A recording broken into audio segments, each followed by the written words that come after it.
Assalamualaikum warahmatullahi wabarakatuh. Perkenalkan, nama saya Tiara Adika dengan NIM 201066096 dari Teknik Industri Angkatan 2020, Fakultas Rekayasa Industri dan Desain. Kepada yang terhormat Bapak Diovianto Putra Rahmadani, Eskom MM, Bapak Syarif Hidayatullah, STMT, Bapak Adeyanyan Ramdhani, STMT, dan Ibu Isnaini Nuri Susilawati, STMSC. Izinkan saya untuk memaparkan hasil dari penelitian skripsi saya dengan judul Analisis Perancangan Sistem Informasi Pergundangan menggunakan metode prototype pada PT Semesta Agro Indonesia. Berikut adalah rumusan masalah dari penelitian, yaitu sistem pergudangan yang ada di PT Semesta Agro Indonesia ini masih dirasa belum optimal dikarenakan masih banyak sekali ditemui beberapa permasalahan seperti penumpukan barang, stok barang yang kurang dapat diketahui jumlahnya, pencatatan barang masuk dan barang keluar, bahkan terdapat stok barang yang kurang diperhatikan sehingga menyebabkan produk rusak atau mengalami kebusukan, yang mana perusahaan ini berfokus pada hasil penjualan dari buah panen. Hal ini nantinya dapat memberikan dampak yang kurang baik karena berpengaruh terhadap sistem kerja gudang, sehingga kepuasan pelanggan dari PT Semesta Agro Indonesia ini dapat menurun. Untuk permasalahan tersebut dapat diatasi dengan perancangan sistem informasi berbasis website dan menggunakan metode prototype. Pemilihan dalam penggunaan sistem informasi berbasis website ini karena beberapa faktor pendukung yang dirasa cukup mampu untuk memanfaatkan teknologi. Penerapan metode prototype ini mampu juga untuk mengoptimalisasi sistem pergudangan pada pergudangan perusahaan. Hal ini bertujuan untuk meminimalisir terjadinya pencatatan barang masuk dan keluar yang masih belum terstruktur, human error, kerusakan produk seperti pembusukan pada buah karena penyimpanan produk yang masih kurang teratur dan menyebabkan kerusakan produk di gudang. Kemudian tujuan dari penelitian ini yaitu yang pertama untuk menentukan fitur-fitur yang diperlukan oleh website yang disesuaikan dengan kebutuhan. Yang kedua, untuk membuat sistem informasi berbasis website guna untuk memperbarui dan mengoptimalkan sistem pergudangan di PT Semesta Agro Indonesia. Yang ketiga, itu untuk mempermudah karyawan dalam mengelola produk gudang serta mempermudah pelanggan untuk pemesanan barang. Kemudian hasil dari penelitian ini mencakup 5. Yang pertama yaitu analisis kebutuhan fungsional dan non-fungsional. Yang kedua tampilan website. Yang ketiga itu UML. Di antaranya use case diagram, class diagram, dan activity diagram. Yang keempat adalah perancangan basis data yang meliputi entity relationship diagram, rancangan struktur navigasi, dan data flow diagram. Yang kelima yaitu pengujian black box. Untuk hasil dari analisis kebutuhan fungsional itu mencakup 1.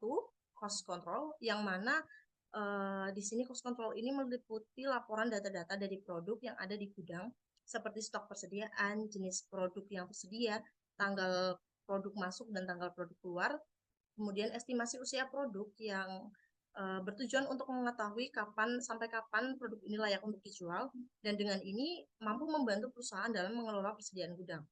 Yang kedua yaitu supervisor, di mana ia merupakan pihak yang bertanggung jawab dalam laporan terkait data produk dan transaksi yang ada pada website. Transaksi yang dimaksudkan yaitu dalam pengelolaan data produk yang masuk dan keluar, jumlah produk yang tersedia, hingga harga dari produk yang dijual. Yang ketiga ada setting atau pengaturan. Setting atau pengaturan ini dibutuhkan oleh setiap pihak untuk mengubah atau mengelola data yang dirasa perlu untuk dirubah atau disetting. Dan yang keempat adalah admin. Admin ini dapat mengelola secara keseluruhan dan memiliki kontrol penuh pada website, mulai dari laman milik perusahaan hingga pelanggan, seperti kebutuhan fungsional perusahaan dan mengelola pesanan dari pelanggan yang sudah masuk ke keranjang belanja. Selain itu, peran dari admin ini yaitu untuk mengelola administrasi sistem gudang pada websitenya.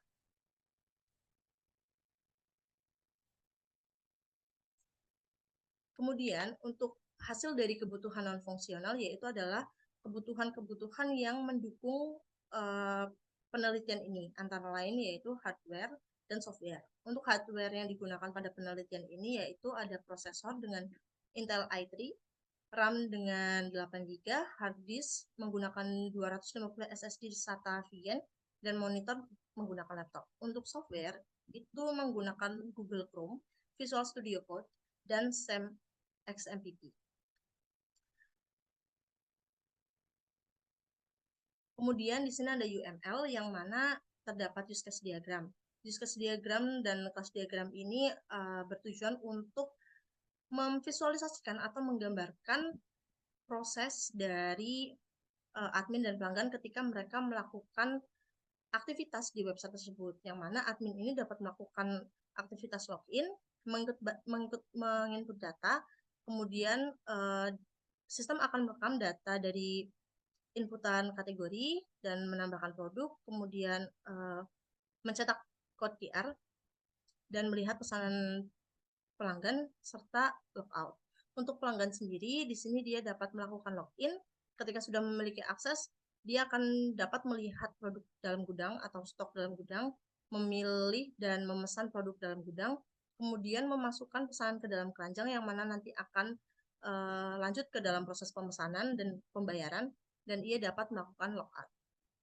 Untuk kelas diagram, di sini terdapat user yang mana nanti ketika pemesanan pelanggan dapat secara otomatis data diri melalui email itu akan terekam, kemudian ia akan menambah email, nomor, dan lain sebagainya.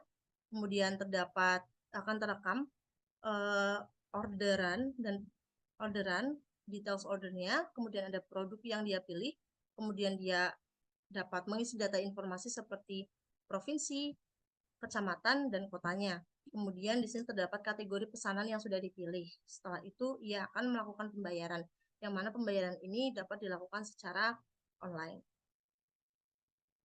Kemudian untuk activity diagram login dari admin. Ketika aktivitas dari admin ini, dia dapat memulai dengan membuka website, kemudian dia akan langsung diarahkan ke halaman login. Dengan sistem yang merekam menampilkan halaman login.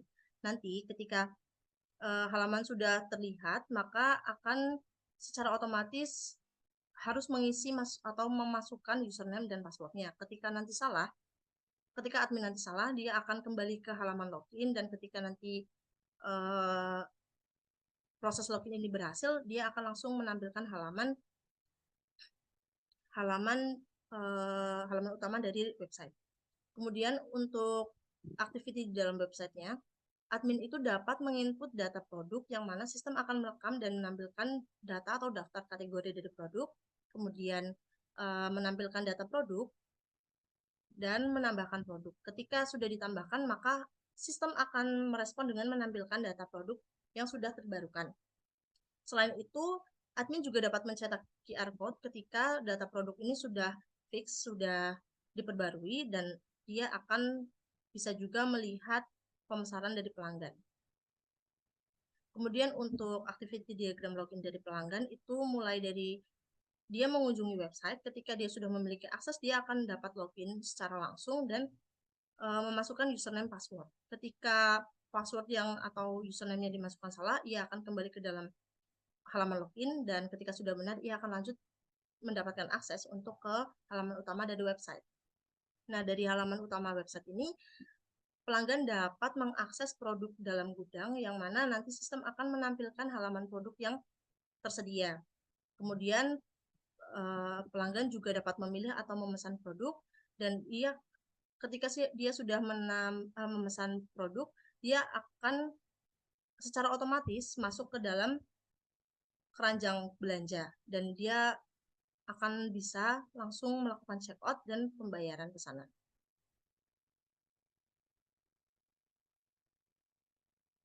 Kemudian untuk rancangan basis data, di sini ada entity relationship diagram, yang mana di sini terdapat kelas dari provinsi, kemudian ada kota, dan ada kecamatan. Ini berhubungan untuk pengiriman pemesanan, yang mana di sini sudah tertera pemesanannya apa saja, kemudian ada detail dari pemesanan, kemudian ada stok yang tersedia, dan ada produk yang dipesan. Untuk pemesanan ini nantinya akan langsung ke payment, di mana si user dapat langsung melakukan pemesanan ketika ia sudah berhasil meng-check out atau memesan si pemesanan ini. Kemudian di sini ada struktur navigasi level di admin, yang mana di sini merupakan penggambaran atau aktivitas yang dapat dilakukan oleh admin. Dan ini adalah struktur yang sesuai dengan website, kemudian ini untuk struktur yang sesuai dengan pelanggan. Yang terakhir adalah data flow diagram. Dari data flow diagram ini, admin dapat memiliki akses ke website, pelanggan pun juga dapat memiliki akses ke website, di mana nanti sistem akan merekam akses dan dari admin dan pelanggan. Kemudian di sini ada admin yang dia dapat melakukan atau memproses input data. Sistem akan merekam input data dari produk dan akan terekam, kemudian akan masuk ke tabel halaman produk. Setelah itu produk yang sudah ada di tabel, dia akan lanjut input ke kategori produk, yang mana nanti akan direkam datanya dan masuk ke halaman kategori produk. Ketika produk sudah menjadi suatu laporan atau sudah terbarukan, nanti dari produk ini akan secara otomatis dapat diakses oleh pelanggan. Untuk kesimpulan dan saran, yaitu kesimpulannya disesuaikan dengan tujuan yang didapat dari permasalahan pada perusahaan PT Semesta Agro Indonesia. Penelitian ini mampu dalam memberikan solusi yang tepat untuk permasalahan tersebut, menggunakan metode prototype untuk merancang sistem informasi dengan membuat website yang mampu membantu admin atau karyawan dalam mengelola administrasi pergudangan, serta membantu pelanggan dalam mempermudah proses penjualan dan pembelian produk. Dengan perencanaan website diharapkan dapat lebih membantu secara efisien dalam pengelolaan administrasi gudang. Untuk saran, dalam penelitian ini, website yang telah dibuat dapat dikembangkan lebih lanjut sebagai bagian dari penelitian lebih lanjut yang menyelidiki berbagai masalah yang terjadi di perusahaan PT Semesta Agro Indonesia. Metode ini memungkinkan perusahaan untuk berpartisipasi secara aktif dalam menyuarakan masalah mereka kepada platform website ini. Website ini tidak hanya berfungsi sebagai alat untuk menyampaikan hasil penelitian, tetapi juga dapat menjadi sumber inspirasi yang nyata dari tantangan dan masalah yang dihadapi pada bidang industri. Hal ini dapat memungkinkan hubungan erat antara peneliti dan perusahaan sembari memungkinkan penelitian yang lebih relevan dan berdampak positif pada kemajuan industri. Kemudian berikut adalah tampilan dari website yang sudah dibuat. Di sini akan menampilkan website dengan user admin.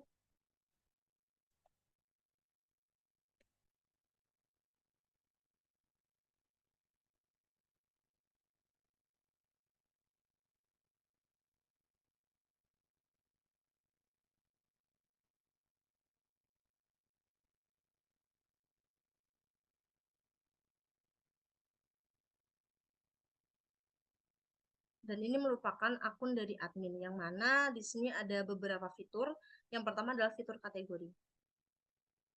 Fitur kategori ini bertujuan untuk menambahkan kategori dari buah yang dijual oleh perusahaan. Kemudian admin di sini dapat mengedit dari kategorinya. Jadi ada beberapa kategori, dan kemudian di sini ada parent kategori, yang mana nanti ketika kategori yang dimasukkan sudah memiliki parent kategori, dia akan secara otomatis ditambahkan dan memiliki parent kategori di sini. Kemudian ada fitur produk. Fitur produk ini bertujuan untuk mengelola data dari produknya. Data dari produk seperti nama dari produk, kita menambahkan mangga, kemudian di sini kita data awal memiliki total 24 kilo dalam sekali panen, kemudian di sini akan bisa mengatur jadwal masuk produk dan estimasi kapan produk ini sudah tidak layak jual. Kemudian di sini dapat input harga yang terbaru atau harga yang mengikuti pasaran. Kemudian dapat menambah file gambar, dan ketika update, secara otomatis dia akan update pada produknya. Dan untuk mempermudah proses pengecekan atau pengelolaan produk dalam gudang, nanti dapat dilakukan dengan cetak QR. cetak QR, dan di sini dapat memilih produk yang akan dicetak QR-nya dengan minimal cetak sebanyak 3 produk. Ketika QR-nya sudah dicetak, nanti ia akan secara otomatis bisa di-scan di sini untuk menampilkan hasil produknya. Kemudian di sini ada stok barang. Stok barang ini bertujuan untuk membantu admin dalam menambahkan jumlah produk ketika ada produk baru yang masuk. Semisal di sini kita menambahkan sekitar 78 kilo yang akan disimpan, dan secara otomatis yang tadinya 243 akan bertambah jadi 293. Dan stok produk ini ada untuk meminimalisir human error pada jumlah produk yang ada di halaman produk. Kemudian untuk scan QR, di sini sudah dijelaskan tadi untuk mempermudah dalam pengecekan produk dalam gudang. Kemudian di sana ada fitur pemesanan, yang mana fitur pemesanan ini dapat membantu admin dalam memantau pemesanan dari pelanggan. Ketika di sini terdapat status, ketika pesanan ini sudah dibayar, mereka akan secara otomatis statusnya sudah terbayarkan, dan di sini kita dapat menambahkan nomor resi yang perlu pada produk yang siap dikirim. Kemudian ketika resi sudah diisi, nanti admin dapat secara otomatis mengirim, dan produk akan selesai dikirim ketika si pelanggan sudah menerima pesanan dari produk tersebut. Kemudian di sini ada tampilan untuk pelanggan.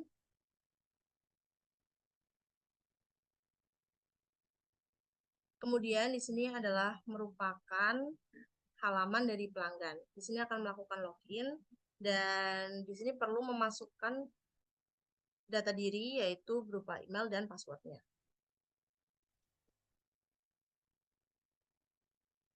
Ketika pelanggan ini sudah memiliki akses, dia akan secara otomatis dapat login. Dan pada halaman website ini, pelanggan dapat melihat transaksi yang belum dibayar, transaksi produk yang sedang dikirim, dan selesai. Kemudian untuk pemesanan produk, pelanggan dapat melihat di bagian halaman produk ketika ia sudah memilih pesanan mana yang akan dipesan, dia dapat langsung memesan dan memilih berapa banyak jumlah dari produk yang akan dibeli dalam satuan kiloan. Kemudian ditambah ke keranjang, dan secara otomatis di bagian halaman keranjang ini sudah tertera produk yang siap untuk di check out. Di sini juga dapat mengupdate jumlah produk yang akan dibeli. Ketika sudah, langsung saja ke check out. Dan di sini halaman untuk pengisian informasi pengiriman produk kepada pelanggan. Kemudian di sini dapat memilih kabupaten, tinggal disesuaikan dengan alamat yang akan menerima produk. Ketika sudah dicek lagi, dapat dilakukan check out, dan proses pembayarannya ini dapat dilakukan dengan berbagai payment yang disesuaikan dengan kebutuhan. Semisal di sini menggunakan virtual account dari Bank BCA. Untuk pembayaran ini menggunakan simulator dari Mitrans Simulator. Di sini akan dipilih virtual account dari BCA, kemudian kita dapat menginput, kita inquire,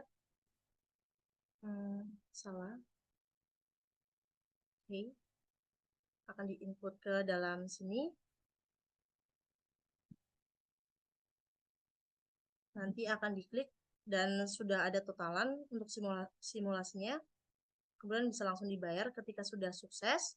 Di sini dapat dilihat cek statusnya dan sudah sukses. Ketika sudah sukses dan kembali ke halaman dari admin. Sini akan masuk ke halaman admin, memasukkan email dan passwordnya.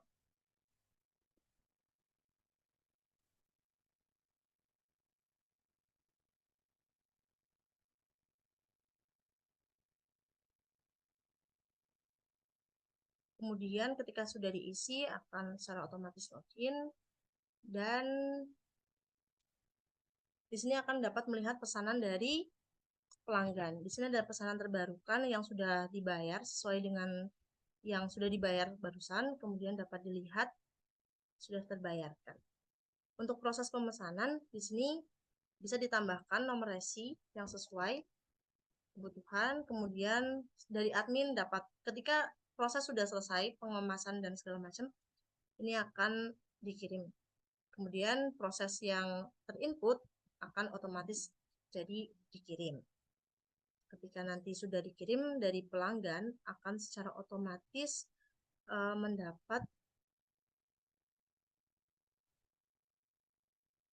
mendapat notifikasi atau mendapat informasi terkait produk apakah sudah dikirim atau belum.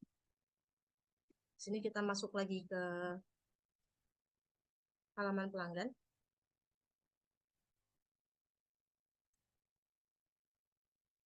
Kemudian kita login dan di sini pesanan sedang dikirim. Ketika nanti pesanan sudah selesai, secara otomatis di sini sudah selesai. Kurang lebihnya untuk simulasi dari website, sekian dari saya. Wassalamualaikum warahmatullahi wabarakatuh.